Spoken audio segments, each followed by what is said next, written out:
An extremely powerful feature for an Excel pivot table is the drill down facility. Now this will work if you use recommended pivots or if you've built the pivot table yourself. So let's take our Sales Inc. 2013 data again. We click into the data and we'll have one of the recommended pivot tables, please. Let's go with the sales by month again, but we'll make a couple of amendments. First of those is to move the month name into the columns and then bring down the item name into the row. Now we have a crisscross of where items have been sold by different months.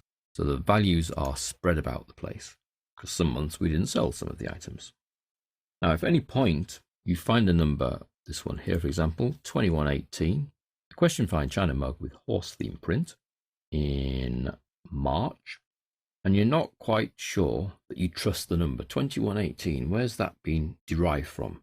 If you ever want to see a breakdown or analysis of how Excel has got to that value, simply double click it. And what it will do is it will make an extraction from the data that the pivot table is based on and show you the rows, so the whole rows, not just the numbers that it's adding up to get the number, that it has used to give you those values. So here I've double clicked 2118. It then pulls out the data. Let's just widen those columns, which is an extraction from the data in the sales data sheet anyway, and says those three values there, total price, will add up to 2118, which I can see in the status bar. They're all the same mug and they're all in March. So I can then start to trust the data. It always pulls this data out into a blank sheet. So that's now in sheet 4.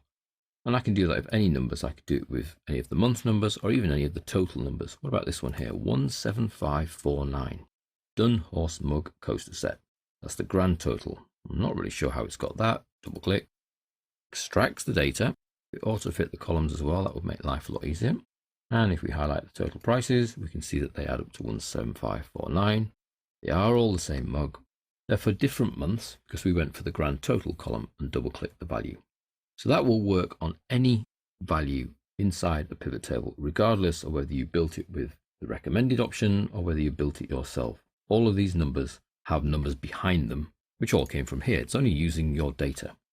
Now, if you're supplying this pivot table to third party or someone else, even within the same organization, and you don't want them to be double clicking to drilling down, then you can actually turn that off as an option in the pivot table by going to the pivot table options. So you need to be in the pivot table so that the pivot table tools toolbar is available.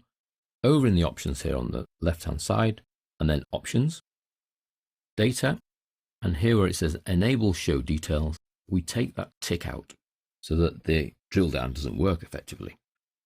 And then we say OK. And now when you try to double click a number, you'll get a little error message. Cannot change this part of a pivot table report. So you've effectively disabled that drill down capability. Now, obviously, anybody who knows about pivot tables knows they can go back in and turn that option on. They would need to know that. We do, so we can turn it back on and we can drill back down. So that's drilling down into the data behind a pivot table. Now, if that pivot table is connected to an external data source, you won't see that data source as a separate tab here. But as long as drill down is enabled, when you drill down, it will still pull through an extraction of the data that Excel has used to create that number. So you would still get this information here, even if you cannot see the whole data. So a little trick would be to go to the very last bottom right-hand corner, so the grand total number, which might be a way down this one, there it is. Double click that, and effectively you're then extracting all the data, because that's how it gets the grand total. It uses all the data. More of a little trick than anything, because if it's in Excel, you already have that data here anyway, but externally you wouldn't. So that's drill down, capability that you can turn on or turn off. By default it's on, and it allows you to effectively see how the calculations have taken place. Quite useful if you've got a number that you're not quite trusting and thinking, well, where's that number come from? Double click and Excel will show you where it's got the number from.